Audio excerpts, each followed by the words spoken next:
चलिए। ओके। हम्म। में पुण्य नव तत्व का चल रहा है विषय, और उसमें पुण्य तत्व पे बात चल रही है। तो पुण्य के अंदर हमने जो है कि 9 तरह से पुण्य बांधा जाता है और 42 प्रकार से भोगा जाता है। और फिर ये दान के ऊपर भी ये बात आई थी कि पुण्य कर्मों से धन, वैभव, रूप, स्वास्थ्य, यश, कीर्ति, संतान, दीर्घायु, उत्तम गति आदि सुख साधन मिलते हैं। धर्म पालन, शुभ कार्यों व दान से पुण्य बन होता है। पुण्य का मतलब कि शुभ क्रिया करने से, शुभ क्रिया करते हुए अगर वृत्ति और प्रवृत्तियां शुभ हैं, तो उससे क्या होता है कि उससे जो अंदर जो वृत्ति जो है ना, ये हमारे नामकर्म को जो है ना, ये ठीक कर देती है, नामकर्म शुभ कर देती है। वृत्तियां जो होती हैं अंदर की, वृत्तियां और प्रवृत्तियां दोनों का फैक्टर चलता है। इससे डिफरेंस आता है कि हमारी अगर वृत्ति में और प्रवृत्ति में अगर कुछ डिफरेंस है, तो फिर चीजें कुछ और ढंग से आती। लेकिन अगर प्रवृत्ति जो है वो वृत्ति के अनुसार है, ये वृत्ति के अनुसार कर रहा है, तो उसकी एक रूपता है, एक रूपता है। और एक रूपता से हमने जाना था कि 8 कर्मों की 148 उत्तर प्रकृतियों में से 93 प्रकृतियां जो हैं वो नामकर्म की बन जाती है। और उस 93 प्रकृतियों के अंदर पुण्य और पाप करते हुए, हमारी पुण्य करते हुए 37 प्रकृतियां हैं और पाप करते हुए 34 प्रकृति। तो इससे इससे मतलब है हमारी 71 प्रकृतियां तो ये हो गई, ये इसका इसका फैक्टर हो गया 93 में से। बाकी जो बची जो है वो 22 प्रकृतियां बनी, 22 है। वो उसकी समझ लीजिए कि कहीं कॉमन, कहीं पर है, अलग अलग हैं। लेकिन हमें ये समझना है कि इतना फर्क पड़ता है कि 37 प्रकृतियां हमारी पुण्य से। अब शुभ जब होता है तो नामकर्म शुभ होने से क्या है कि हमारा ओवरऑल जो हमारा व्यक्तित्व है, आकार है, जो हमारा सौंदर्य है, ऐश्वर्य है, वो सारा जो हाँ। हमारा स्वर है, दे दो मिनट। हमारा यश सम्मान, यश कीर्ति है, वो सारे पे बहुत इफेक्ट पड़ता है। और ये अगर शुभ है तो जीवन में काफी जगह देखा देंगे कि वो संतुलन बना रहता है। जहाँ शुभता आती है नामकर्म में ना, उसमें संतुलन बिगड़ता है नामकर्म के कारण है। मतलब इस जन्म में जो किया हुआ एक रूपता से जो है, मतलब कि एक रूपता मतलब क्या है, मन, वचन और काय, इसकी एक रूपता का मतलब है कि वृत्ति और प्रवृत्तियों में जो है समन्वय, पूरा समन्वय है, अंदर से पूरा समन्वय, एक रूपता है, संतुलन। और उसके कारण क्या हुआ, और किसी से कोई झगड़ा नहीं है। चौथा पॉइंट आता है मन, वचन, काया और संवाद, मतलब कहीं भी संवाद नहीं है। मतलब हाँ, उसमें किसी का झगड़ा सुलझा दिया, किसी से झगड़ा करना ही नहीं, किसी के बारे में किसी को दोषी समझना ही नहीं, और कहीं किसी और का हो तो उसे सुलझा देना। तो 4 फैक्टर हैं जो नामकर्म को उठाकर इतना शुभ कर देते हैं। मगर इतनी सहजता से अगर जीवन जी रहा है, तो उसका आने वाला जो जो मनुष्य है या कोई भी उसका है, उसमें उसका नामकर्म शुभ हो, नामकर्म शुभ। फिर ये आया था कि दान के कारण भी है पुण्य, जो बनता है वो दान के कारण भी है। जैसे आहार दान है, ये औषध दान है, अभय दान है, ज्ञान दान है। आहार दान से जो है, आहार दान में इसमें भी 2 फैक्टर हो जाते हैं, किसी भूखे को खाना खिलाना, किसी जरूरतमंद को खाना खिलाना, या कोई साधु साध्वी भगवंत इनको आहार दान, जो आहार दान है उस साधु साध्वी का जो तप तप त्याग में लगा है। आपका आहार एक तो उसको जा रहा है जो लौकिकता में फंसा हुआ है, भौतिकता में फंसा हुआ है, वो आहार का फल अलग है। मतलब इसमें देने वाले का जो दे रहा है, और जो उसको पात्र ले रहा है, उस पात्र की पात्रता से भी आपका पुण्य का फर्क है। आपने अगर मान लिया बहराया साधु को और वो मांस खमन वाला है, तो उसका फैक्टर और होगा, तेला किया हुआ है, उपवास किया हुआ है। तो जितनी उसकी स्थिति है, आपको पता है या नहीं पता है, पर उसका लाभ कई गुना हो जाता है, क्योंकि उसकी उतनी समाधि उसकी आपने कायम कर दी, उसकी समाधि कायम कर दी। अब जिस समय हम हमारे किसी कारण से समाधि नहीं कायम होती, तो ये जो है कि उससे हमारा सीधा जो है कि साधु की समाधि या उसके तप त्याग में कहीं कुछ भी प्रॉब्लम आती है, तो उसमें या उसको कल्पनीय आहार नहीं दिया आपने।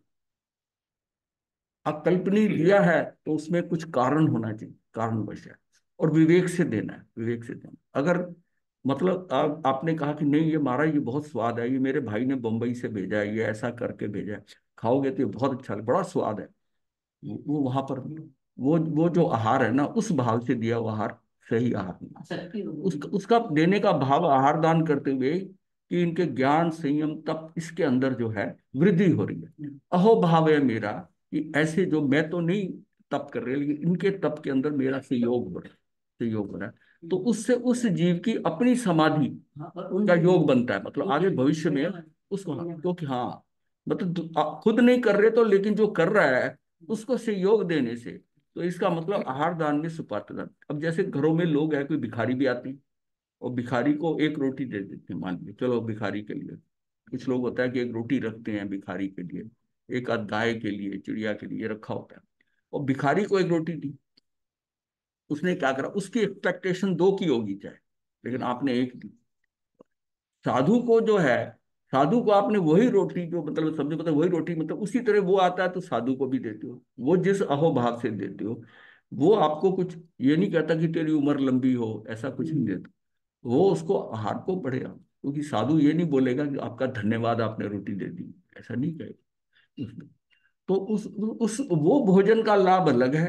जबकि आपके घर से श्रावक की तरफ से देखे तो उसकी तो एक ही रोटी गई।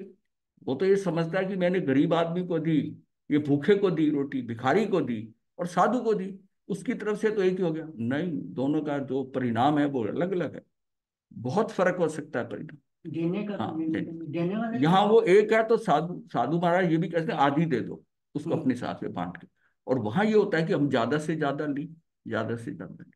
तो ये फर्क होता है कि आहार दान जो होता है, और एक जब आहार बनाया जाता है, बनाया जाता है, वो किस घर में एक शुद्ध आहार बनता है, घर में शुद्ध आहार बनता है, और उस आहार के हिसाब से उसको बड़ी सूझता से बनाना।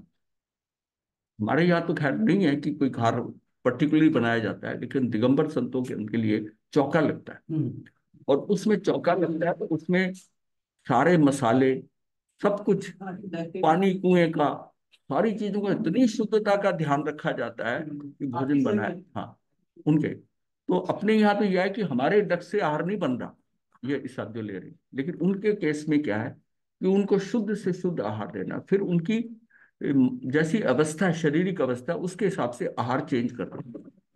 तो आज उनका तबीयत कैसी है, मौसम कैसा है, कल के आहार में क्या था, जो आहार देता है उससे वो देख कर उसकी बैलेंस डाइट के कारण वो देते हैं। और जो दवाई भी होती है, उनकी जो औषध होती है कोई आयुर्वेदिक, वो भी उनने उसी टाइम लेनी होती है।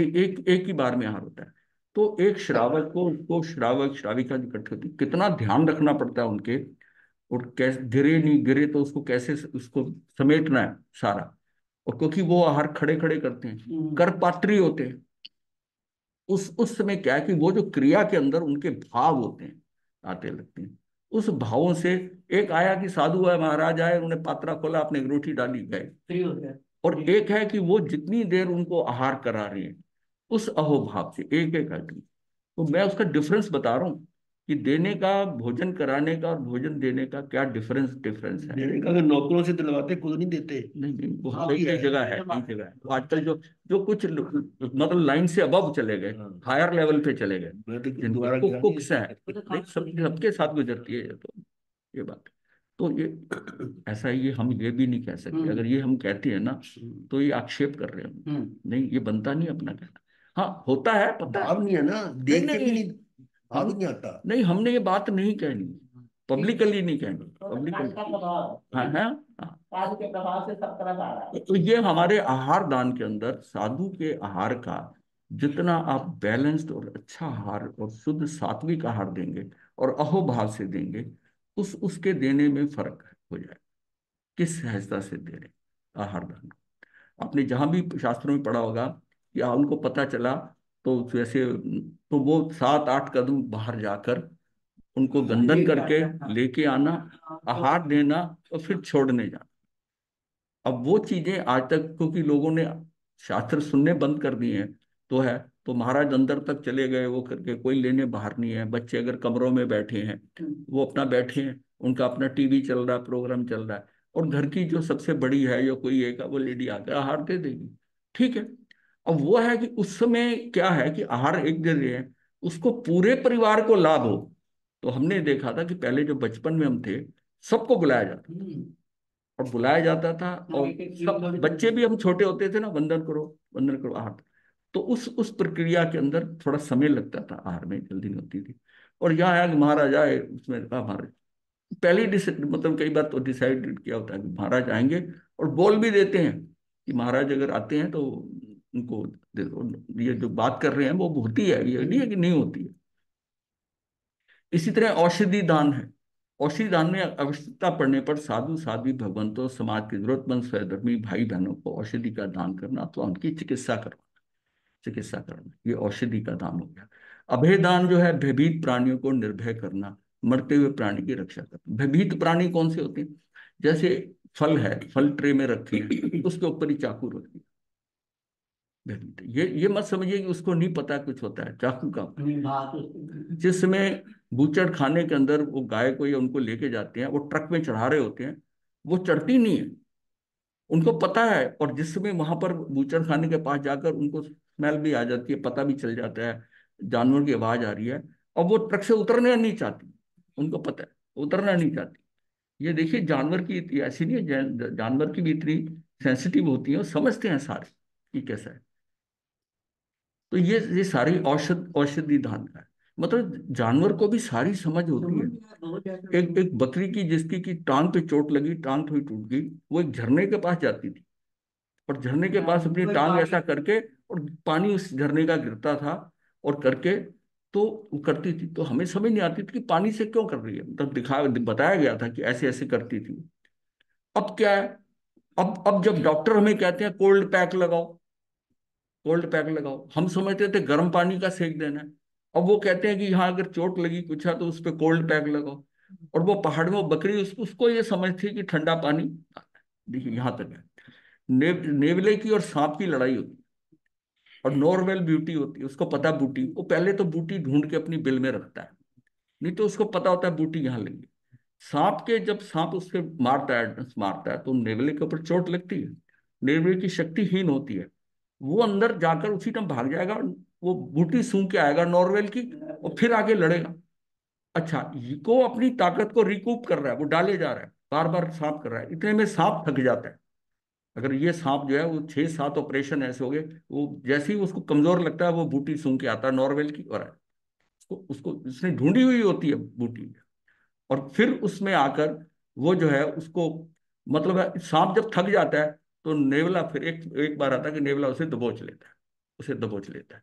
तो इस इतनी उनको, मतलब ये कैसे, जानवर जो भी है वो भी षड्यंत्र रचता है, क्योंकि माया उसमें बहुत होती है, माया बहुत होती है। और क्योंकि आहार प्राप्ति में भी उसको माया यूज करनी पड़ती है, छुपना पड़ता है, अटैक करना पड़ता है, वो सारी चीजें उसके अंदर बहुत ज्यादा होती है उसके अंदर। अब हाथी ने ये सोच कर कि अगर आग लगेगी तो एक ऐसा मैदान ढूंढ के रखा हुआ था कि जिसमें वृक्ष नहीं हो, क्योंकि उसके लिए पिछले भव की, अब ये संस्कार क्या है, ये नॉलेज और ज्ञान क्या है, ये ज्ञान जो है उसका पिछले संस्कार जो होते हैं, जो हम सीखते हैं यहाँ पर जो करते हैं, अगले स्टेज के अंदर हमारी वही तरह के संस्कार, वही चीजें आती। अब इसको ये समझिए कि आत्मा तो शुद्ध और वैसी है, ज्ञाता दृष्टा। ये फॉर्मेशन से हम हर बार बदलते हैं, संस्कारों से आत्मा बोलते हैं। इसके लिए एक शब्द है प्रतिष्ठित आत्मा, प्रतिष्ठित आत्मा।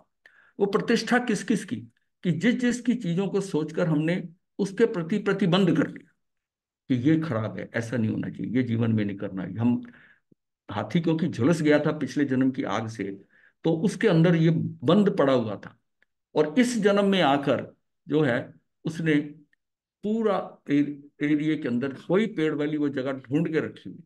और जैसी दवानल, मतलब आग लगी जंगल के अंदर, और सारे जानवरों को लेके वो वहां चला गया। ये मतलब ये कितना बड़ा अब उसने देखिए उसको वहां ले जाना। अब सिर्फ जो है कि उसको जो मिला, हम सिर्फ कहते हैं कि खरगोश के ऊपर पैर नहीं रखा, शशांक पे उसके ऊपर पैर नहीं रखा। सबसे बड़ा फैक्टर इन ये है कि सब सब जानवरों को वहां लेके जाना, कितनों की जान बचाई। ये तो पैर उसके पैर से, ये तो उसका इंडिविजुअल है, बट ऐसा कुछ कार्य किया कि सारों को वहां ले गया, सारों को वहां ले गया, उसको उनको गाइड करके वहां तक ले गया कि भाई यहाँ से यहाँ पर। और उससे क्या हुआ कि उसका जीवन का ट्रैक बदल गया। कहाँ त्रेंच और कहाँ आकर बाद में मेघ कुमार बन गया और मुक्ति की तरफ बढ़ गया। तो ये है। अब ये जो इसमें अभेदान है, उसने उन सबको क्या है कि विविध प्राणियों को निर्भय करना, मतलब ऐसा कार्य किया कि सबको ही अभेदान दिलवाया अपने दिमाग से उसके करना।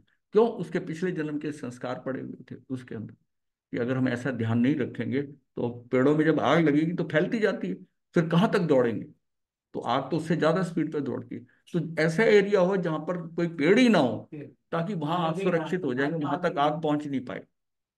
तो ज्ञान दान का जो है अभिधान, ज्ञान दान का क्या है कि जिन वाणी सुनाना, धर्मोपदेश देना, आत्मकृष्ण का मार्ग दिखाना, धर्म से जोड़ना, धर्म प्रचार हेतु आर्थिक सहयोग देना, ज्ञान दान। ज्ञान ज्ञान का ज्ञानतर जिन वाणी सुनाना, धर्मोपदेश देना, आत्मोत्कृष्ट का मार्ग दिखाना, धर्म से जोड़ना, धर्म प्रचार हेतु आर्थिक सहयोग देना। ये सारा फैक्टरिन हो रहा है पुण्य के अंदर। ये बंद करना, ये सारा पुण्य बांधेगा। और पुण्य बांधने का मतलब है कि उसको संसार अच्छा मिलेगा, चाहे मनुष्य गति में अच्छा संसार मिलेगा, चाहे देव गति में अच्छा संसार मिलेगा, उसको बढ़िया मिलेगा संसार। पर मुक्ति के लिए इसमें है कि जो सुपात्र दान वाला है वो सहयोग मुक्ति में दिलाता है। देखिए दोनों में फर्क है कि किसी जरूरतमंद को दवाई देना होना, साधु की औषधि और उसके आहार का दान देकर उनकी समाधि कायम करना, ये जो है ये उसको, मतलब ये पुण्य उसको रोकेगा। तो पुण्य जो है इसके करने से क्या है कि जब वो दे रहा है तो उसके भाव शुद्ध है, तो उसको उसके जो है ना भाव शुद्ध है, और द्रव्य भी दे रहा है, द्रव्य दे रहा है। अब एक ये अब फर्क कैसे होता है कि महावीर पहुंचे हैं और उसने उसको कहा, दासी को कहा कि वो बचे हुए पड़े हैं ना पागले, वो डाल दे, वो बहरा दे, वो बहरा दे। और एक तरफ वो जो बैठा है, वो बैठा है, वो उसको इंतजार है कि भगवान मेरे यहाँ आएंगे। हाँ, जीरन सेठ। तो पूरन और जीरन जो भी है, हाँ, जीरन सेठ जो था, तो एक्चुअल में क्या है कि ये नाम रखे गए हैं। जीर्ण सेठ का मतलब है कि वो बहुत पैसे वाला था किसी टाइम पर, अब थोड़ा हल्का हो गया, तो जीर्ण उस जीर्ण सेठ कर दिया, और वो नवीन सेठ हो गया, जो जो नया नया सेठ बना था, नया नया सेठ बना था, नया बता। अब दिया तो दान उसने है, लेकिन उसने दिलवाया, और फिर कहा क्या कि मैंने मैंने दिया, मैंने खीर, उसने क्या दिया दान का? खीर दी। ये जो बैठा है ये तो उसकी स्थिति इतनी बढ़िया है कि वो आएंगे, सिर्फ उसने दिया कुछ नहीं है, भावों से वो कहाँ पहुंच गया था कि कुछ काल और रहता तो उसको केवल ज्ञान हो जाता। ये तो जब बाद में वहां पर केवली आए, केवली आए, कौन से केवली थे वो? भगवान जो है पार्श्वनाथ की परंपरा से, वो ज्ञानी जो थे। तो जब राजा ने उनसे पूछा कि हाँ, वो मन में ये सोचा था कि नवीन सेठ का नाम लेके कि वो कौन सबसे पुण्यशाली है, तो नहीं दुरा ने, तो उसने उसने जीन सेठ का नाम, जीन सेठ का नाम, जीन सेठ का नाम। अब सिर्फ यह है कि खेल भावों का हो गया ना। अब इसने जीन सेठ ने भाव पुण्य बांधा, उसने उसने जो है ना अशुद्ध द्रव्य पुण्य बांधा, कि अहोभाव से नहीं दिया, और वो भी दिया जो पड़े हुए बाकुले हैं, उसके वो दे दो, बासी जो पड़े हुए हैं वो दे दो। तो दोनों की भावों में कितना फर्क हो गया।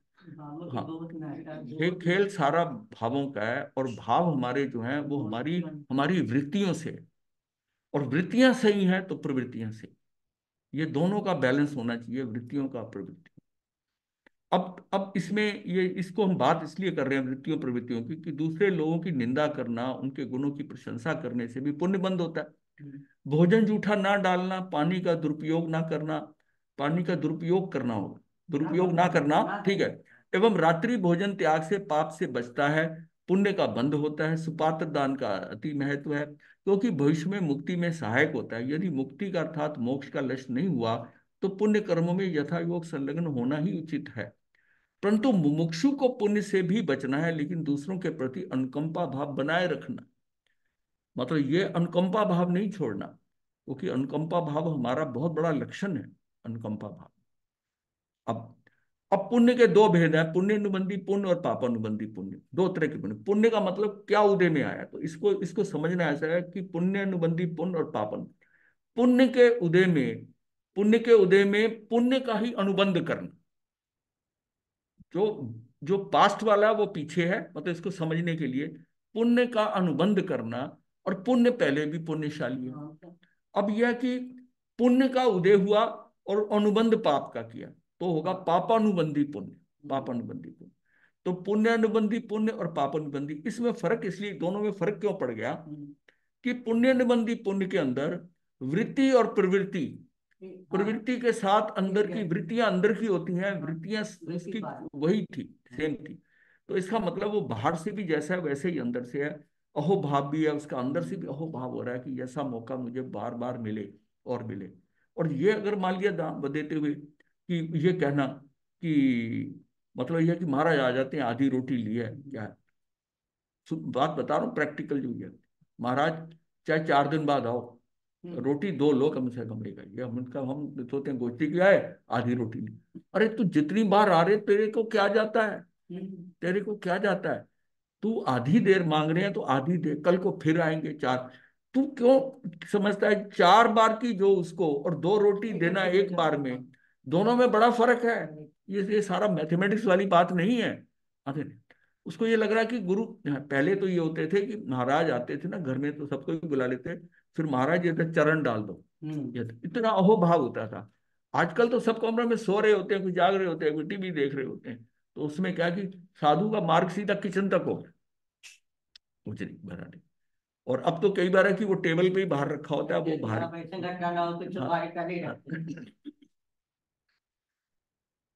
पर उसमें स्थापना दोष लगता है, किचन में डालना पहले अरेंज करके जो रखा है टेबल के ऊपर, उसमें दोष लगता है। पुण्य अनुबंधी पुण्य, इसका अर्थ है कि पुण्य के उदय काल में पुण्य पुण्य का बंद होना, अर्थात पुण्य के उदय काल में पुण्य पुण्य का बंद होना, अर्थात पुण्य के उदय से मिली सामग्री एवं साधनों में मूर्छा ना कर उनके भोग का त्याग करने से नवीन पुण्य बंधता है। जो जीव को मुक्ति मार्ग पर आरूढ़ कर सकता है उसके लिए उचित निमित्तों का सहयोग उपलब्ध होता है, उसे पुण्य अनुबंधी पुण्य कहते हैं। लौकिक सुख यश की कामना के बिना मन वचन काया एवं धन द्वारा दूसरों को सुखी करना एवं लोगों को धर्म मार्ग में जोड़ना एवं स्वयं भी धर्म आराधना में जुड़ना, यानी अपनी आत्मा का एवं दूसरों का हितोपयोगी कार्य करना, ये सारा क्या है। तो ये मतलब ये उसके, ये तो सारा करने करने का भाव है ना जो है। तो हमने सुपात्र दान को एक अलग रखा है, सुपात्र दान को, इसके मौके से वंचित नहीं रहना चाहिए, क्योंकि ये एक ऐसा मार्ग दिलाता है और जो कभी सोचा भी नहीं होता और कैसे परिवर्तन होता है। और वो द्रव्य पुण्य जो है, जो द्रव्य पुण्य जो आपका जो सुपात्र दान से आया है, वो मुक्ति में बाधक नहीं बनता। उसमें आपको जो उस परिस्थितियां मिलेंगी, सहयोग मिलेगा, ऐसा सदगुरु मिलेगा, ऐसा कुछ अपॉर्चुनिटी अवसर मिलेगा, आप आपको फिर पीछे देखने की जरूरत नहीं पड़ेगी। तो इसका मतलब यहां पर यहां जो है वृत्ति और प्रवृत्ति दोनों के शुभ होने पर इसका बंध होता है। पुण्य अनुबंधी पुण्य कब बंधेगा, जब मेरी अंदर के भाव अहोभाव ये भी चल रहे हैं। और साथ में यह है मतलब ये भी भाव है कि महाराज उसके घर आएंगे कि नहीं आएंगे, पर उसका अहोभाव है कि स्थानक में साधु आए हुए हैं, हो सकता है वहां। एक ऐसा भी श्रावक था, उसकी कंडीशन थी कि मुझे बताने की जरूरत नहीं है, सिर्फ साधु महाराज यहाँ है वो मुझे पता है, मतलब वो हो जाता था। उसके यहाँ गोचरी तैयार होती, अब उसने तो तैयार कर दिया, तो उसका मतलब है कि उसके तैयार होने का मतलब ये है कि उसका भाव है, जब आए उसको कहा मुझे मेरे यहाँ तो तैयार ही रहेगी उनके आने के टाइम। अब इसको आम गृहस्थ कैसे कर सकते हैं, जैसे घर के 5 सदस्य, आजकल क्या हो गया, ज्यादा से ज्यादा 5 सदस्य, 6 बैठे, 6 की डाइनिंग टेबल होती है, पांच पांच बैठे हैं, तो एक प्लेट एक चम्मच कटोरी गिलास अलग रखा हुआ है कि हो सकता है कोई हमारे भोजन करते हुए कोई अतिथि आ जाए, उसमें उठ कर जाना, या वो समझे जैसे वो दूर जाके बैठे, उसको भी भोजन के लिए बनाए, अगर वो आ जाता है तो अतिथि के लिए वो रखा हुआ है। तो ये अतिथि संविभाग, मतलब उसकी एक्सपेक्टेशन है उसे कि मेरे यहाँ आ जाए। तो एक व्यक्ति के यहाँ घर में ना सब लोग खाना खा रहे थे, एक कटोरी वो प्लेट वो सब पड़े थे, तो वो उसको उनको बोला आ जाइए आप इधर, बोला नहीं नहीं आप खाइए, अब खाने का टाइम था। तो उसने तो नहीं आया, तो उसने देखा प्लेट और वो सब पड़े हुए हैं, तो बोले कि आपको पता था कि मैंने आना है? कहते नहीं, हम एक प्लेट कम से कम एक सीट खाली है, उसका हम रखते हैं, कोई भी आ जाए कभी भी आ जाएगा तो वो भोजन करे। वो भोजन बीच में ना भी आए जब इससे भाव तो, हाँ वो उसकी बात कर रहा हूँ, उसके भाव हैं। साधु संत आपके घर नहीं आए, जो पर भावना का आपको भाव फिर है भी कि भाव आपको है आप देख के कि खाओ। आ जाएंगे, शायद आ जाएंगे, तो अपने लिए वो उसकी तैयारी होती है। अब अब तो ऐसे भी लोग हैं कि महाराज मैंने तो तैयार किया था, आप आए ही नहीं। अरे वाह। यहाँ तक कह देते हैं, क्योंकि और बल्कि उसको पता है ये बात नहीं कहनी, ये नहीं कहनी, ये बात कह देते हैं। सेवा का भाव एवं सेवा की प्रवृत्ति दोनों का समन्वय होना चाहिए। सेवा का भाव, सेवा की प्रवृत्ति दोनों का समन्वय होना, ऐसे पुण्य का उदय होने पर बाह्य वैभव और आत्मिक वैभव दोनों की प्राप्ति। मतलब वैभव जो है वो बाह्य वैभव, लंबी गाड़ी, बड़ी कोठी, अच्छे एरिया के अंदर बड़ा, वो क्या है, बाहरी वैभव है। और आत्मिक वैभव कि उतना नहीं है पर आनंद में है कि भाई महाराजा मेरा घर, मतलब इसका इसके इसमें भी आनंद है कि मैंने घर जो है ना वो स्थानक के पास लेना है, कि इससे मुझे गोचरी का लाभ मिलेगा। नहीं, गोत्री का जो पानी का मिलता ही मिलता है, पास वाले को ही नहीं। एक जगह ऐसा भी था कि स्थानक है ना, जैसे स्थानक के दरवाजे के बिल्कुल बाहर जो है गेट से, और वहां पर एक प्लॉट खाली हो गया, और अच्छा बढ़िया लोकेशन, वो उसको सेल करना चाहता, तो उसने कहा जैन समाज का स्थानक है तो कोई इसको ले लेगा। और वो जिसको ऑफर करी, उसने कहा तो वो, अरे स्थानक के सामने टंटा होता है महाराज, सुबह पानी, शाम को पानी, ये करो, कौन झमेला करे। ये देखो ना। ये अप्रोच, ये प्रैक्टिकल बता रहा हूँ, ये हुई हुई है हमारे सामने। मैं जगह स्थान का नाम नहीं ले रहा, उसका और वो है, पर ये उस टाइम हुई। और बाद में मतलब तो जब पता चला कि किसी और ने ले ली और कर लिया, तो हम फिर दोबारा जब वहां गए तो हमने कहा अरे ये अगर ये बदल गए यहाँ पर तो उसमें कोई जैन समाज ने से नहीं ले ली, क्योंकि वहां आसपास पानी की जगह ही नहीं, मतलब है नहीं और जगह हम्म। नजदीक में जिस यहाँ से आ जाए। और वो जगह उसने उन्होंने बताया कि इसलिए नहीं ली कि महाराज ये तो महाराजों का चक्कर रहेगा। ये कितने सोच। कितना बड़ी देखिए, जो जिस समय आज जो वैभव उनके पास है द्रव्य से, भाव कितने कमजोर है, भाव कितने कमजोर, कितना एक जगह स्थान के बिल्कुल साथ ही है, वो हाँ बड़ी खुशी से देते पानी। हाँ जाते थे हम, हाँ, बिल्कुल स्थान के साथ ही। साथ के साथ साथ ही साथ ही। एक नॉन जैन, हाँ, ये ना जैन था वो। नॉन जैन सड़क पार ना, पानी देते थे वो हाँ जैन हाँ लोग। नॉन जैन, हाँ वो नॉन जैन है, सड़क पर इतने अहोभाव से वही पानी देते कोचड़ी थे। के लिए वो भी। वो नॉन जैन है, और आप। जबकि डॉक्टर है, बहू डॉक्टर है, वो डॉक्टर है, वो व्यस्त होते थे। हाँ, तो जहां से हम पानी सब लाते हैं, हाँ, रात को। तो वो पानी वहां से बड़ी आसानी से पानी इसके मिलता बाद वो गोत्री पे रहने लगे थे, भारतीय गोत्री भी ले लेना है। पानी हाँ, से, गोत्री बहुत भी। अच्छी बात, बहुत मतलब देखिए वो नॉन जैन होते हुए उससे इतना अभाव रहता था कि महाराज कभी भी पानी, कपड़े धोने के लिए पानी, कुछ भी लेना हो दरवाजे बस उनको मैसेज मिल जाता था, वो ले जाते। सुबह का पता होता था तो इंतजार करते थे पानी। देखिए ये क्या है कि उनका, उनको जो वैभव जो है ना, आत्मिक वैभव कितना था उनके पास, जबकि उसको जैन धर्म से, यहाँ की क्रियाओं से कुछ नहीं पता था, सिर्फ एक महाराज को पानी चाहिए। तो ये फर्क होता है। सामान्य दान और सुपात्र दान के पुण्य फल में अंतर है, कि सुपात्र दान से प्राप्त पुण्य फल के साथ आसक्ति भाव नहीं रह पाता। ये दोनों में फर्क क्या है, सामान्य दान और सुपात्र दान। सुपात्र दान के फल में के अंतर क्या है कि सुपात्र दान से प्राप्त पुण्य फल के साथ आसक्ति भाव नहीं रह पाता, मिले धन वैभव के प्रति निरासक्त रहता है, जैसे शालीभद्र का फल। मोहम्मद शेख था। हाँ, और मम्मन सेठ जो था, वो उसके पास वो नहीं था, उसके साथ वो अटका, आसक्ति थी, उसकी आसक्ति थी कि जो लड्डू बहराया है मैं वापस ले आऊंगी आसक्ति से, और उसका जीवन क्या, वो नरक की तरफ को चला गया, वो सारे के कारण, मतलब उसी घटना से उसका रास्ता जो है अधोगति की तरफ हो गया। और शालीभद्र का जो है संगम गवाला, मतलब ग्वालन का, धन्ना ग्वालन का बेटा, वो अपना मार्ग कितना प्रशस्त कर गया। क्या है, हाँ। थोड़ी सी खीर दी है ना, पर इतने अहोभाव से दिए, बड़ी एग्जाम्पल है कि ये मोहम्मद सेठ ने क्या करा, उसने केसर मिला दी गारा में, हम्म।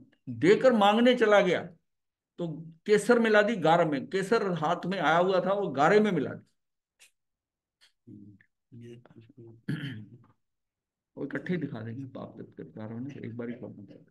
तो पाप तत्व में क्या है, अशुभ योग के साथ होने वाले कर्म बंध को पाप कहते हैं। जिन कर्मों का फल जीव को अप्रिय हो, अनिष्ट हो, वे पाप है। जो आत्मा को मलिन बनाए और अशुभ फल प्रदान करे वो पाप है।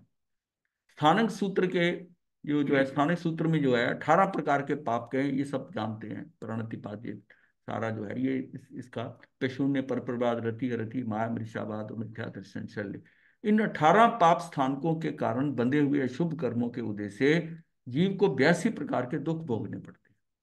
और इन सब में अंतिम मिथ्या दर्शन शल्य अर्थात मिथ्या सबसे बड़ा पाप, क्योंकि आश्रव कर्म का आश्रव जो है, जो मेन उसके मुख्य कारण है वो 5 बताए हैं। मिथ्यात, अवृत्ति, प्रमाद, कषाय और योग। और उसमें मिथ्यात का इट सेल्फ जो, अगर उसको फैक्टर इन करें तो 80% से ज्यादा, 80% योग जो है मिथ्यात का ही, मिथ्यात। बाकी तो कोई इतने ज्यादा नहीं है, अवृत्ति प्रमाद के सबसे बड़ा मिथ्यात है। कि इससे क्या है कि सन्मार्ग पे भी उन्मार्ग पे ही जाता है। मिथ्यात के कारण सब विपरीत, उल्टा, सब उल्टा। और यहां तक मिथ्यात में है कि उसकी, उसके अंदर जानते हुए भी वो नहीं करता। तो प्राणातिपात आदि पाप पदार्थ के निमित्त कारण है, अतः उपचार से प्राणातिपात आदि क्रिया को पाप कहा है। ये एक्चुअली सारी अशुभ क्रियाएं हैं, तो उपचार से उन्हीं को पाप कह दिया। 18 तरह के पाप होते हैं। ये तो बंद है, पाप तो जब उदय में आएंगे तब है। अशुभ कर्म का बंध होता है, अशुभ कर्म के बंध के उदय में, उस समय वो पाप सामने आता है, वो वो पाप है। लेकिन वो उसको क्या उपचार से कह देते हैं कि ये 18 तरह के पाप, पाप है। एक बार गौतम स्वामी ने पूछा, भगवान, प्राणातिपात यावत मिथ्या दर्शन शल्य कितने वर्ण, गंध, रस और कितने स्पर्श वाले हैं? भगवान ने उत्तर दिया, हे गौतम, वे 5 वर्ण, 2 गंध, 5 रस और 4 स्पर्श वाले होते हैं। इससे स्पष्टतः मालूम होता है कि प्राणातिपात आदि ये पौद्गलिक है, यानी ये सारे कर्म हैं, कर्म पौद्गलिक हैं, ये पौद्गलिक हैं। ये प्रश्न उठता है कि प्राणातिपात आदि की ओर एक और पुद्गल कहा है और दूसरी ओर क्रिया रूप बतलाए गए हैं, इसका क्या कारण है? श्रीमद् जयाचार्य ने उत्तर में लिखा है कि भगवती सूत्र के प्राणातिपात आदि का वर्ण आदि कहे गए, उनका भेद यह है कि वहां सूत्र में प्राणातिपात कर्मों का विवेचन है, प्राणातिपात आदि क्रियाओं का नहीं है। हमने ये जो विवेचन किया हुआ है ना, ये उनका क्रियाओं का नहीं किया है। ये प्रणतिपात जो भेद है ना, ये उसका जो बताया, ये भगवती सूत्र के हिसाब से ये उसकी पुद्गल रूप का है, पुद्गल रूप है, क्रिया रूप की बात नहीं की है, क्रिया रूप की बात नहीं की है। क्रिया रूप तो प्रश्न व्याकरण में हाँ, आना। प्रश्न व्याकरण में प्रणतिपात आदि के वर्ण आदि कहे, उनका भेद यह है कि वहां सूत्र में प्रणतिपात कर्मों का विवेचन है, प्रणतिपात आदि क्रियाओं का नहीं है। जयाचार्य आगे लिखते हैं, जिस कर्म के उदय से जीव दूसरों के प्राणों का हनन करता है, उस कर्म को प्रणतिपात स्थानक कहते हैं। मन वचन काय से हिंसा करना प्रणतिपात आश्रव है। प्रणतिपात करने से जिनका बंध होता है वे 7-8 अशुभ कर्म हैं। यही बात भगवती सूत्र में वर्णित मिथ्या दर्शन स्थानकों के विषय में समझनी चाहिए। संक्षेप में, मिथ्या श्रद्धान करना मिथ्यात आश्रव है। इससे जिनका आश्रव होता है वे 7-8 कर्म है, आश्रव है। क्योंकि एक्चुअल में कर्म से ही कर्म बंधता है, कर्म से ही कर्म बनता है। और ये हमने 23वां कर्म प्रकृति पद में जाना था कि ज्ञानावर्णी कर्म के उदय में दर्शनावर्णी कर्म का उदय होता है, और इन दोनों के उदय में दर्शन मोहनी कर्म का उदय होता है। और जीव जो है अवश्य ही मिथ्यात्व में जाते हैं, मतलब मिथ्यात्व में जाता ही जाता है। और उस समय मिथ्यात्व में जाता है और चरित्र मोहनी का भी उदय होता है। और अंतराय कर्म, चरित्र मोहनी के उदय करने में उसके क्या है, ये राग द्वेष। और अंतराय कर्म के कारण जहां पर उसको जैसा अपना सामर्थ्य लगाना चाहिए अंतराय कर्म के कारण वहां नहीं लगाता, उसका आत्मिक वीर्य जो है वो उल्टा लगता है, मार्ग की तरफ लगता है। और वो जो वस्तु उसको सुखी या दुखी कर रही है, उसी से राग या द्वेष करने लग जाता है। और उसी से राग द्वेष करता है, तो उस समय पर नवीन कर्म आ जाते हैं राग द्वेष के कारण। जो उसके स्पंदन होता है आत्म प्रदेशों के अंदर, थोड़ी जो वाइब्रेशन होती है आत्म प्रदेशों के अंदर, हल्की सी वाइब्रेशन से जो सूक्ष्म सूक्ष्म कार्बन वर्गना है, एक वही 8 वर्गनाओं में से एक वही वर्गना, वो आकर्षित हो जाता, आती वो स्वयं ही है। बस इसने तो सिर्फ आत्म प्रदेशों में हल्की सी स्पंदन होना है।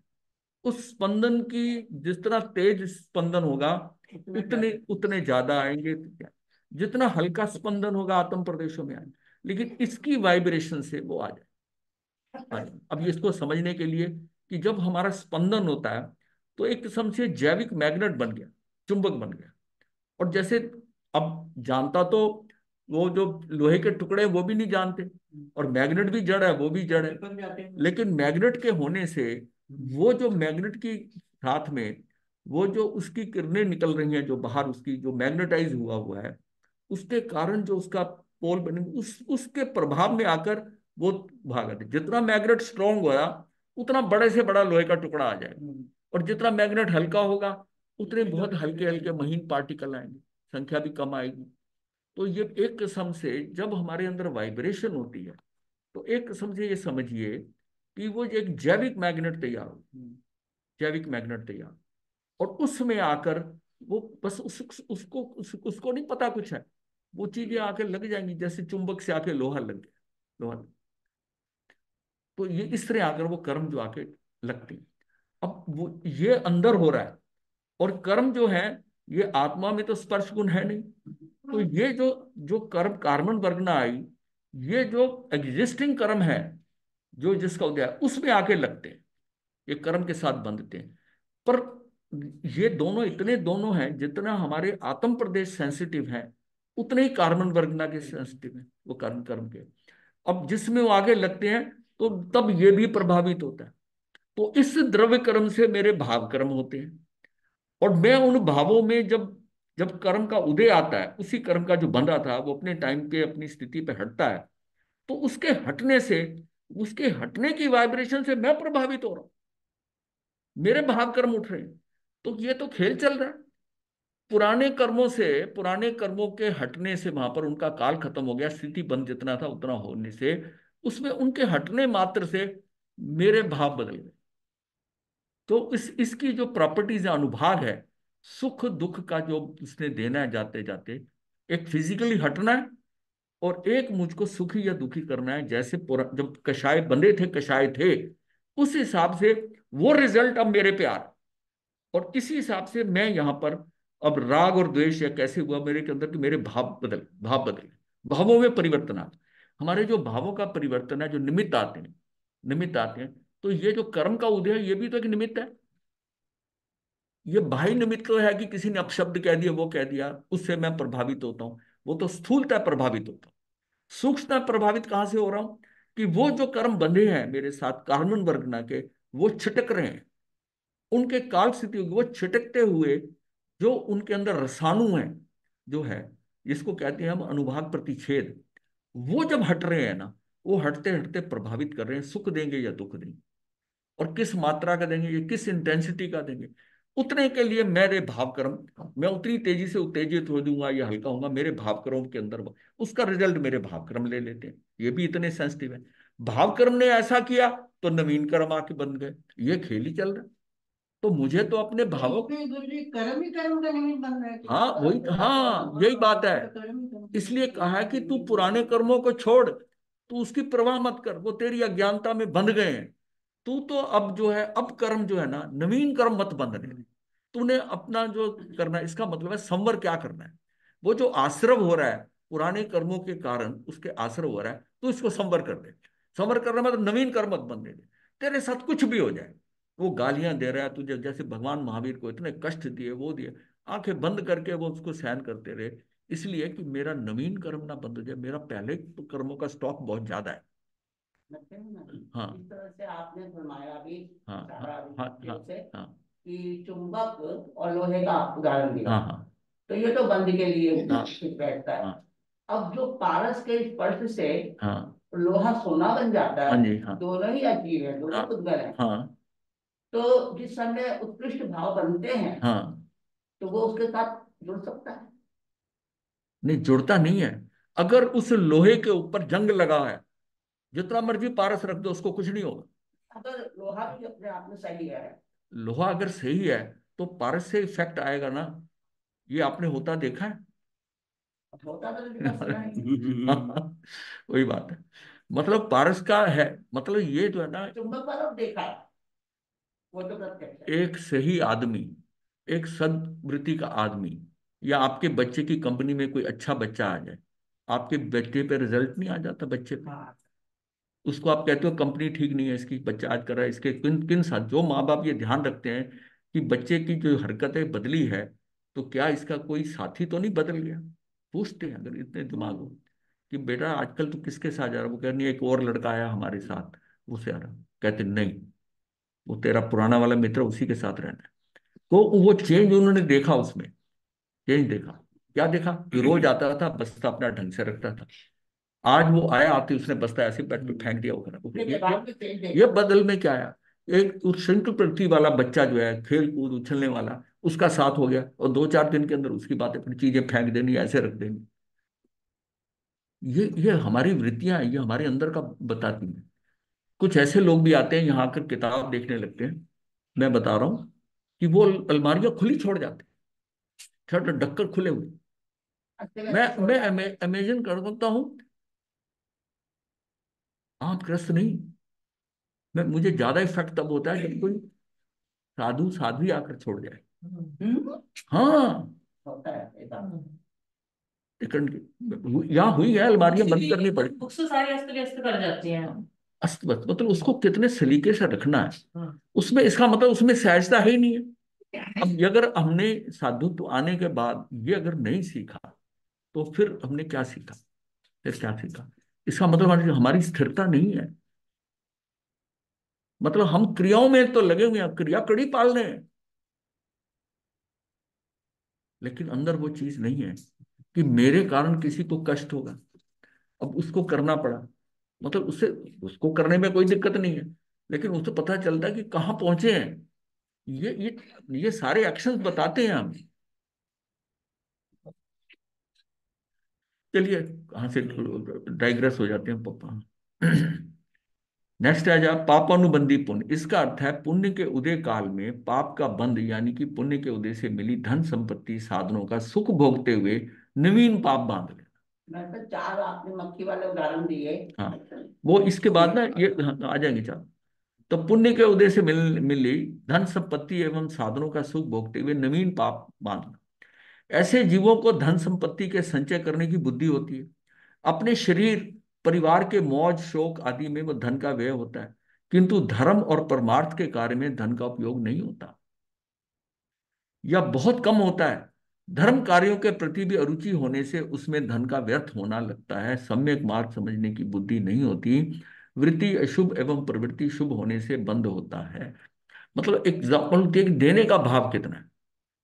अब हमारे साथ भी रिसेंटली एग्जाम्पल सेट हुई है कि जो हिंदुस्तान के मतलब सबसे अमीर आदमी, सबसे अमीर आदमी, और एक मंदिर स्थान के बनने में उसने अपनी तरफ से तो 2 करोड़ दिया, पर उसके अंदर एक कथा करने वाले साधु ने, उसने 10 करोड़, 10 से भी ज्यादा, 12 करोड़, कुछ प्लेयर्स ने 5-5 करोड़, 7-7 करोड़ दिया।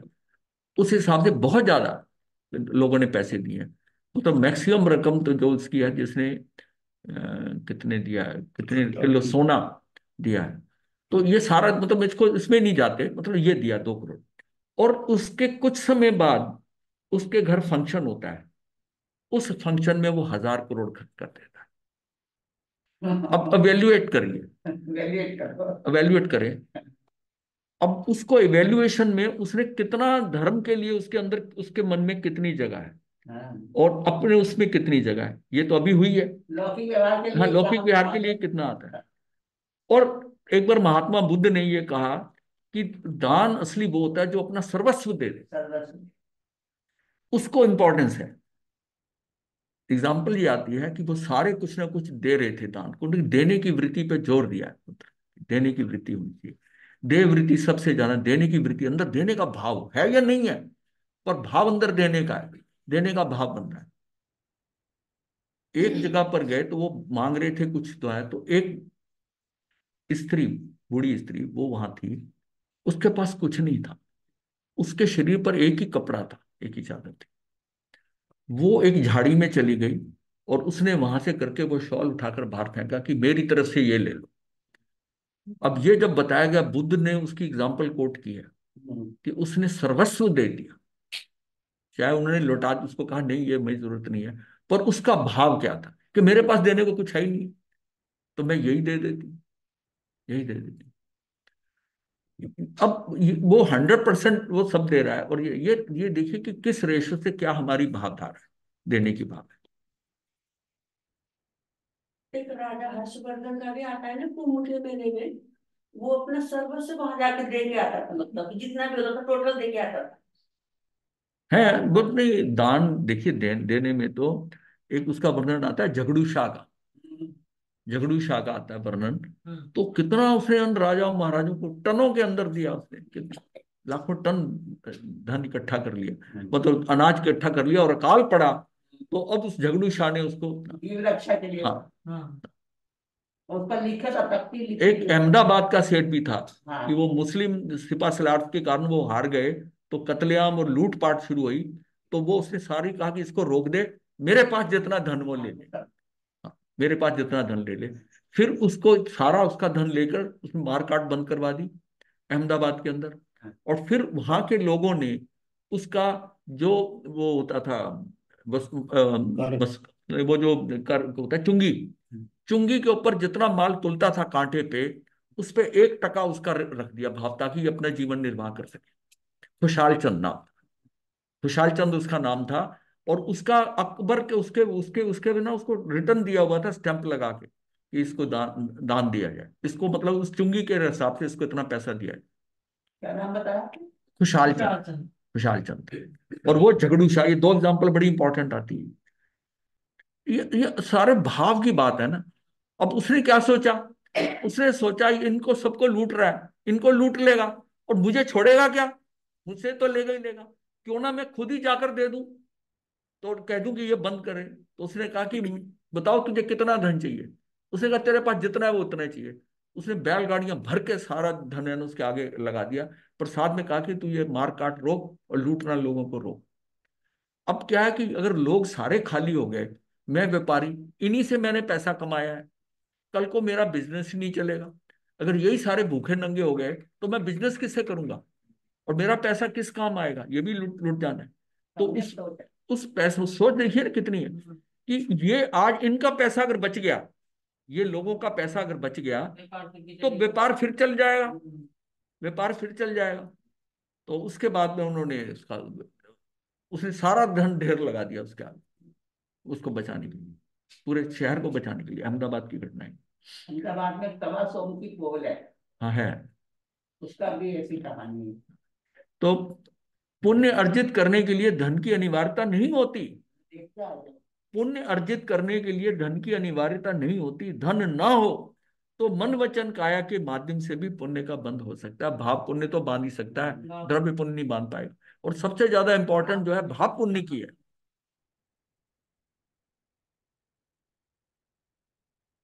पुण्योदय से दो प्रकार का सुख मिलता है, पौद्गलिक और आत्मिक। व्यक्ति को मन वचन और शरीर का सुख प्राप्त हो जाए तो वह प्रसन्न रहता है, परंतु वह पौद्गलिक सुख है। वास्तविक में पौद्गलिक सुख सुख नहीं है, ये तो मात्र सुखाभास है। आत्मिक सुख जीव को मोक्ष मार्ग पर आरूढ़ कर देता है। भविष्य का ऐसा सुंदर निर्माण हो जाता है कि जिससे भावी अल्प जन्मों में ऊंचे उठते उठते परम लक्ष्य को उपलब्ध हो जाता है। अंततः पुण्य के संदर्भ में एक तथ्य और जानने योग्य है, वह है अध्यात्म का महत्वपूर्ण सूत्र, व्यक्ति को पुण्य के आकर्षण से मुक्त करना। अब ये पॉइंट मेजर पॉइंट है। ये जो पुण्य का मेरे अंदर आकर्षण है ना, इसका मतलब कर्म तो बनते रहेंगे और ये भोगने पड़ेंगे। तो इसका मतलब जीव तो संसारस्थ रह गया, संसार में ही फंसा रह गया। अच्छा जीवन मिल गया तो ये तो कभी खराब हो जाएगा। ये तो क्या है, ये तो लूडो का खेल हो गया, सांप सीढ़ी का खेल हो गया, कभी सीढ़ी चढ़ गए, कभी सांप आ गया नीचे आ गया। तो इसका ये मतलब क्या है कि जीव का उत्थान और उसका नीचे गिरना जो है, वो बस ऊपर नीचे ही होता रहेगा। और हम इसी में करते करते अनादिकाल से हमारे, और भव कितने जन्म कितना गुजरे, हमें हमें निकलने का बाहर रास्ता ही नहीं मिल रहा। हम उतार चढ़ाव में ही रहे हैं, झूले की तरह उतार झूले की तरह उतार चढ़ाव में रहे। और इस यही एक भव होता है जो मनुष्य का भव, जिसमें कि और खासतौर उसे आर्य धर्म मिल जाए, आर्य कुल मिल जाए, तो उसको उसको क्या है, आर्य क्षेत्र मिल गया, आर्य धर्म मिल गया, आर्य कुल मिल गया। अब उसको क्या है कि ये पुराने पुराने सारे से किए मिला, तो अब इसके बाद वो यहां से गिरकर वापस अगर जाता है तो सारी पीछे की कई भवों की मेहनत बेकार कर देता है। फिर वहां से वो साइकिल चलता है मनुष्य बनने। अगर इधर पुरुषार्थ हो जाए आत्मा की तरफ, हाँ, तो कभी अशुद्ध होगा ही नहीं। अशुद्ध हो गए। और मनुष्य बनना कितना दुर्लभ है, ये ऋषभदेव भगवान से सभी तीर्थंकरों ने बताया कि कितना मुश्किल है। कि जितना लोग का सारा 6 खंड का जो अनाज इकट्ठा करके और एक मुट्ठी राई के दाने मिला दी जाए उसमें, और फिर ऋषभदेव भगवान ने बताया कि वही बुढ़िया को छाछ देकर उसे कहे कि राई अलग कर दे इसमें, तो वो तो शायद फिर भी कर दे, क्योंकि किसी देव के उपयोग से उसकी सहायता से, देव से, माया से वो कर भी दे। लेकिन मनुष्य को दोबारा, और फिर आया कि एक हिंद महासागर में लट्ठा डाल दो लकड़ी का, एक प्रशांत महासागर में डाल दो, और दोनों का जैसे कभी मेल हो जाए, जिस तरह इस तरह मनुष्य भव है। हमें हाँ, हाँ, कारण ऐसे कई आए हैं। हाँ मतलब ये इस ढंग से मतलब है कि मनुष्य भव, और फिर दिगंबर माने में तो 48 भव टोटल है, 20 कोड़ा कोड़ी सागरों पर पूरे काल चक्र के अंदर। और सर्पणी सर्पणी काल के सिर्फ 48 भव मनुष्य के होते हैं। उसमें 30 जो है ना, वो 30 तो जहां जाके मिलते हैं ये अकर्म भूमियों के अंदर, और फिर कुछ जाते हैं इसमें अनार्य देशों में। और करते करते आपको आर्य देश में कितना मिलेगा? 48 मतलब 20 कोड़ा कोड़ी सागरों में आर्य क्षेत्र में एक या दो भव हो सकते हैं आर्य क्षेत्र में। और अपने को जो मिल गया है, ये क्या मिल गया है? और हम दुर्लभ का जो शब्द है, जो उत्तराधीन सूत्र में आता है ना कि ये जो 4 दुर्लभ चीजें चालू है, तो ये सबसे है कि मनुष्य बन गए और मनुष्यता आ गई हमारे। सबसे बड़ी इंपॉर्टेंट, मनुष्य बनकर मनुष्यता ना आई तब भी काम खराब है। मनुष्य बनकर मनुष्यता आ गई, फिर धर्म श्रवण को मिल गया, फिर उस पर श्रद्धा हो गई। अब ये तो सारा पीछे का पास्ट परफॉर्मेंस है, ये तो पीछे का लाभ है, पीछे जो पुण्य किया हुआ है। अब क्या करना है आगे का? वो पुरुषार्थ है कि अब तुझे अपना मुक्ति के मार्ग के लिए नवीन कर्म का बंध नहीं होने दे। कुछ करता है तो बंधता है, तुझे कुछ ना करने का पुरुषार्थ करना है। पुरुषार्थ कुछ करने का नहीं करना, करने का अगर पुरुषार्थ करता है तो करने का भाव जो है ये मेरी अज्ञान चेतना है। अगर चेतना को लेते हो तो चेतना जो है, चेतना पहले समझे कि चेतना क्या है। चेतना जो है वो सामान्य, सामान्य के साथ में जो है विशेष के साथ दोनों का ज्ञान कराए, वो शक्ति चेतना है। यानी कि उसका रॉ मटेरियल और उसका आकार, समान और विशेष का जो शक्ति बोध कराए वो चेतना है। और उस चेतना के उपयोग से जो आपको ज्ञान दर्शन का बोध होता है वो आपका उपयोग है। ये उपयोग है। उपयोग एक्चुअल में फैक्टर क्या है कि उपयोग जो है ये चित्त की प्रॉपर्टी है। चेतना में जो चित्त है ना, चित्त में उपयोग है। यानी कि ज्ञान और दर्शन जो है ये चित्त के पोर्शन है। आपका एक पॉइंट क्लियर हो जाएगा कि चित्त चित्त चित्त जो है वो ज्ञान और दर्शन का जो है, ये मेरा चित्त सही हो जाए। सारी साधना मुझे चित्त को सही करना है। चैतन्य तो ठीक है, ये चैतन्य तो शुद्ध आत्मा है, वो तो उसका चैतन्य में तो कोई गड़बड़ है नहीं। गड़बड़ तो सारी चित्त में हो रही है, और यही बार दौड़ता है। मन तो बाहर नहीं जाता, चित्त चित्त भी जो है वो मन को, मन से खेल करवाता है।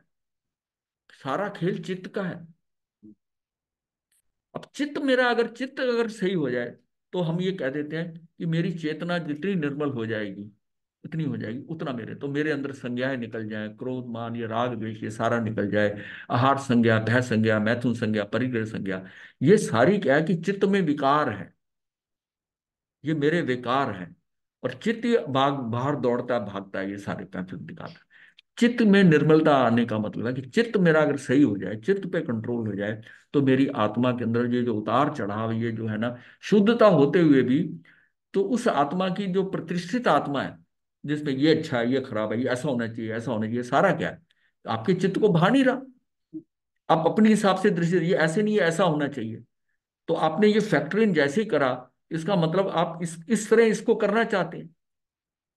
भाई इस स्त्री के साथ दो पुरुष हैं, मैंने तप किया है, तो मेरे साथ ये चित्त की बात है। चित्त से चित्त में ये भाव आया, और चित्त के भाव से ही उसको पाने की इतनी उत्कृष्ट लालसा हुई कि निदान कर ली कि अगर मेरे तब में कुछ है। अब उसको 5 पांडव मिल रहे हैं, द्रौपदी को, द्रौपदी को पांडव मिल रहे हैं। तो वो जो उसको पांडव मिल रहे हैं जो है, ये उसकी आत्मा की बजाय जो प्रतिष्ठित आत्मा है, जो उसने उसमें कुछ उसका आधार जो प्रतिष्ठित कर दिया अपनी विचारधारा से, वो काम कर रहा है। वो आत्मा तो शुद्ध है ही है, तो चैतन्य तो शुद्ध है, लेकिन वो चित्त वाला फैक्टर में गड़बड़ हो गई ना, चित्त में गड़बड़ हो गई। समझ आया। हाँ, चित्त में गड़बड़ होगी। चित्त ही संभालना है। हम चित्त और मन में कंफ्यूजन कर देते हैं। बात यही है, हम कहते हैं मेरा मन ऐसा कर रहा है, मेरा मन है। सब जगह मन मन शब्द आता है। मन है, मन इसलिए कि आम धर्मों में जो है ना मन ही लिया गया है। चित्त शब्द को है ना, कि चैतन्य से चित्त, ये कैसा है? हमारे पास एक चीज बिल्कुल शुद्ध है, उस शुद्धता का शुद्धि रहेगी, लेकिन उसका एक जो है वर्चुअल एक चीज बन गई, जो मैंने चित्त से अपने संस्कार दे दे के बनाई, अब वो खेल वो कर रही है, वो मेरे से करा रही है। एक को भोजन खाना बहुत अच्छा लगता है, नमक मिर्च मसाले अच्छे लग रहे हैं, सारे उसके अंदर वो फैक्टर कहाँ से हो गए। और उस आत्मा को तो कुछ चाहिए नहीं, वो पीछे रह गई, और उसके जो इफेक्ट हैं वो गड़बड़ कर रहे हैं सारे। और वो इफेक्ट कहाँ से आ रहा है? कि बाहर जो इफेक्ट आ रहा है चैतन्य में से, वो चित्त आ रहा है, वो चित्त आ रहा है। आप लोग मेरे ख्याल वो पुण्य वो करा देते हो काम। गुरु जी बोल देना क्लास के लिए। ये बंद किया वीडियो? वीडियो मैंने आ नहीं रही अच्छा, आ नहीं थी। क्लास नहीं है। बोल देना क्यों। हम्म। टीवी में अच्छा बता आने लगा ना सुबह में तो वही बोलो। नहीं, सबकी राय है कि नहीं की जाए। तुम टाइम निकलेगा ना। आ गया, ठीक। बोल गर्म हो जाता है इसका मुंह, अच्छा, अच्छा। कैमरा। अब आ गया। मैं धीरे बोला करूँ, मेरी आवाज सुन सुन के गर्म होता है।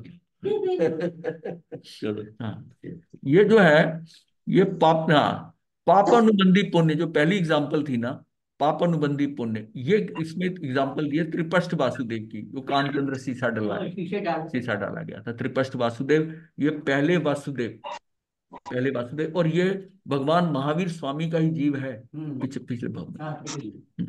तो ये वो जीव है, ये मेरा ख्याल इसका 19वां भव कुछ ऐसा था, ये त्रिपष्ट वासुदेव का। नहीं, 19वां ही था। बड़ा कर दूं हाँ, भाई? हाँ, ये ठीक है। हाँ, ठीक है। ये नजर आ रहा है ना सब, त्रिपष्ट वासुदेव, या बड़ा करते हैं थोड़ा, बच्चे देख लें। हाँ, महाराज जी, जो पहले आप जो है उदाहरण दे रहे हैं, हाँ। तो इसमें कौन कौन पाप के योगी होंगे? तो ये जो मतलब त्रिशती देखिए, जो है। वासुदेव बना है, वासुदेव हाँ। का 3 खंड का राजा बना है ये पुण्य वाला, और अब ये काम क्या कर रहा है कि जो वो हम्म। शैया पालक था, जिसने कि वो संगीत बंद नहीं किया, और राजा की नींद जो खुली तब, और उसने आज्ञा दी, सिर्फ इतना मन में भाव कि मैं वासुदेव, मेरी आज्ञा का पालन नहीं हुआ, उस पुण्य का बस। जहाँ यूज। तो इस पुण्य का जो है ना, उसका उसके कान में शीशा डलवा के, और उसकी मृत्यु हो जाती है, त्रिपष्ट वासुदेव की। तो और ये, जिन्होंने हाथ पकड़ा है वो भी दोषी हैं, और जो हाँ, देख रहे सारे हैं वो भी सारे दोषी सब हैं। मिलकर सारी जो है वो आज्ञा पालन करें राजा की, पर दोष तो सारा राजा का है, वो तो कार्य करने वाले हैं। आज्ञा तो राजा की हाँ, है। आज्ञा राजा की है ना, तो सारा दोष है। और तभी महावीर के कान में कीले ठोके, और कीले ठोकने वाला जो ग्वाला बना वो यही था, बाई चांस ये कान। ये जरूरी नहीं मत समझना कि जिसके साथ हम कर्म बांधते हैं वही आकर बदला लेता है। ये हो भी सकता है और नहीं भी हो सकता, नहीं भी हो सकता। गस्सुकमाल के केस में भी हुआ है, महावीर के 2 एग्जाम्पल आती हैं, पर ये नहीं समझना। लेकिन अगर ये देखिए जाए कि पार्श्वनाथ भगवान, कमठ उनको लास्ट मोमेंट पर दुखी करता रहा, और भगवान तो तीर्थंकर बन गए। अब उसने जो कमठ ने किया, जो है उसको कोई देने कोई आएगा ना, कर्म तो उसका बंधा है ना। हाँ, इससे इससे क्लियर हो जाता है। तो ये सारा जो है कि पूर्व भव के पाप बंध के फलस्वरूप कान में कील ठोकी गई, ये इनके। अब जो है यहाँ ये वाली जो फोटो है ना, ये महावीर की फोटो है, कि पुराना बंध था, ये कील ठोकी गई। तो ये क्या था? ये उनका पापानुबंधी पुण्य था। किनका? त्रिपष्ट वासु, इस भव में, 19वें भव में, और ये 27वें भव में ये हुआ। तो ये कैसे है? पत्थर पर बैठी मक्खी, ये कैसे है? पत्थर ना, उसको बैठने के स्थान तो मिल रहा है, लेकिन उसे खाने पीने कुछ नहीं, मक्खी मक्खी बैठी। एग्जाम्पल समझाने के लिए सिमिली दी हुई है ऐसे। हम्म। और दूसरा है ये पापानुबंधी पापा है। हो गया ये पुण्य अनुबंधी पुण्य का। हाँ। ये पुण्य अनुबंधी पुण्य। हाँ। हाँ, पुण्य के दोनों हो जाएंगे ना। पुण्य अनुबंधी पुण्य का मतलब है चाशनी पर, चीनी पर बैठी मक्खी, पुण्य अनुबंधी पुण्य में की चीज पे ये पुण्य तत्व है। ये सुमुख गाथापति द्वारा सुपात्र दान का पुण्य का बंद किया है, ये ऐसा मान लें। या ये इसका शालीभद्र, इसका ले लें, शालीभद्र का ले सकते हैं कि, और वो क्या है? चीनी पर बैठी मक्खी, उसको चीनी भी मिल रही है, और उसके ऊपर वो बैठी उसको खा रही है, ये हो जाता है। मतलब फंस भी नहीं रही। हैं? हाँ, फंस भी नहीं रही उसमें, हाँ, जब चाहे जब उड़ सकती है। जब उड़ सकती है। और चाशनी वाली जो है, ये पापानुबंधी पाप है, पांच का। पापानुबंधी पाप है। ये चाशनी में लिपटी है कि वहां से अब उड़ेगी नहीं, तो खत्म हो जाएगी। नहीं ये ये तो चंड कौशिक, पुण्य- ये हाँ, तो चंड कौशिक नाग की समता पूर्वक चींटियों को काटने से, पीड़ा सहने से क्या हुआ कि पाप का अनुबंध था, पाप था, और पाप अनुबंधी पुण्य से ये चंड कौशिक नाग समता पूर्वक काटने से पीड़ा सहते हुए प्राण त्याग, इसका हो गया। और एक पुण्यानुबंधी हाँ, पुण्य अनुबंधी जो है, पुण्य अनुबंधी जो है, तो इसका पुण्य से ही हुआ ना, पुण्य का अनुबंध हो गया, आठवें देवलोक में गया। हाँ हाँ पहले पाप से हाँ, तो पाप युद्ध से भोग रहा था, था हाँ त्रियंच का, हाँ। और उससे पुण्य बांध लिया। हाँ, पाप क्यों देते पुण्य मान। ये पाप, महाराज जी वो स्थापना दोष क्या था वो बताना क्लियर, क्या रसोई में ही देनी चाहिए, बहरानी चाहिए नहीं, वो गोचरी? उठाकर तैयार करना होता है ना, स्थापना का हाँ। मतलब जो केसरी बहराने के अंदर। बारीकी में हाँ, हम्म उसको इतना नहीं सोचो, तो वो उस टाइम बोलने के अंदर आ गया, आ जाता है। लेकिन हम्म, कोशिश यही होनी चाहिए कि जहां पर अच्छा। बना है वहीं से आप उठाकर सजाकर उधर से लेके आते हो, हाँ जी, हाँ जी, वहीं सूचना करना चाहिए। मतलब ये पहले कभी ठीक उठाते नहीं थे, डाइनिंग ठीक। टेबल नहीं होती थी। हाँ, अभी राजस्थान में तो अभी भी जमीन पे ही बैठकर वही पट्टे पे वैसे ही करते हैं। ठीक है, ये ठीक है। टेबल का तो यहाँ आ गया ना। मतलब कोशिश यही होनी चाहिए कि रसोई में ही हाँ, वो ढक बनाई जाए। जगह ही नहीं होती ना, रसोइयाँ ऐसी, सामान इतना हो गया। पहले रसोइयाँ इतनी बड़ी बड़ी रसोइयाँ होती थी। प्रैक्टिकल। हाँ, प्रैक्टिकल वहीं बैठकर खाना खाया जाता था। हाँ जी, इसीलिए तो अभी डाइनिंग आज के टेबल। हिसाब से कोई ऐसा बात नहीं, पर ठीक दोस्त को मेंशन किया हुआ है। ठीक ठीक है हाँ, महाराज, ये बखे कसाई जो है शौरी दत्त का आता है, ये उसमें। पापन हाँ, ये उसमें दुख विपाक में शौरी दत्त कसाई मछलियां पकड़ना और भयंकर पाप करना, पहले भी पाप किया, पाप से वो ये बना। या उसका ले लो काल सौकरी कसाई का, काल सौकरी का ले लो, कि वो पहले भी उसको क्या हुआ कि स्कूल में पैदा हुआ, और उसके बाद में फिर 500 भैंसे रोज के काटना। तो ये सारा है। हाँ, अनाउंस कर दो पहले, अच्छा, इसको बंद ही कर ऐसा है नितिन जी, ऐसा है कि कल से जो क्लास नहीं होगी, अब जो है ना वो 27 को होगी क्लास। 25वां का शिविर था। हाँ, महाराज जी शिविर है वहां पर? 26 को कर रहे हैं। हाँ। अच्छा, चलिए 26 को कहा है जी उन्होंने। अच्छा, तो एक दिन की और छुट्टी क्या करें। मौन होके हटाओ तो 4 दिन। ठीक है, और 27 को करो। 22 को मौन होता है ना, इतने दिन मौन से फिर अगले दिन इतना बोलना कब शाम। वो थोड़ा स्विच ऑन कर दिया Switch होगा। on। 27 को ठीक है। हाँ, 27 को जो है, नहीं कल, या उसमें मैसेज पे डाल देना बेशक। आपने नितिन जी, आप मैसेज में डाल देना। ठीक है महाराज जी। हाँ, आप 27 मैसेज में तारीख डाल से। देना, और जो लाइन पे जुड़े हुए हैं इनको पता चल जाएगा कि कल से रेस्ट है, छुट्टी है। आपने जो पुराने जो लेक्चर है ना, जो जहां जहां आप अटके हैं, उसको अपने ध्यान से करना है। ये देखिए कि अब 9 तत्व तो हमने ये तीसरी बार कर रहे हैं, 9 तत्व नहीं, तीसरी बार हो रहा है, एक बार बीच में भी हो चुका है। हो चुकी है। हाँ, और 25 बोल में भी करवाया। हाँ नेक्स्ट क्लास हमारी 27 को है। हाँ, जी। 27 को है। हम्म। लोग ना होली सेलिब्रेट का, होली में पानी का कम इस्तेमाल करें। हाँ, रंग वगैरह के चक्कर में, हाँ, एक एक बूंद के अंदर असंख्यात जीव हैं। महाराज जी हम तो खेलते ही नहीं। अच्छा, बहुत महाराज जी मैं अच्छा। शिविर में आ रही हूँ।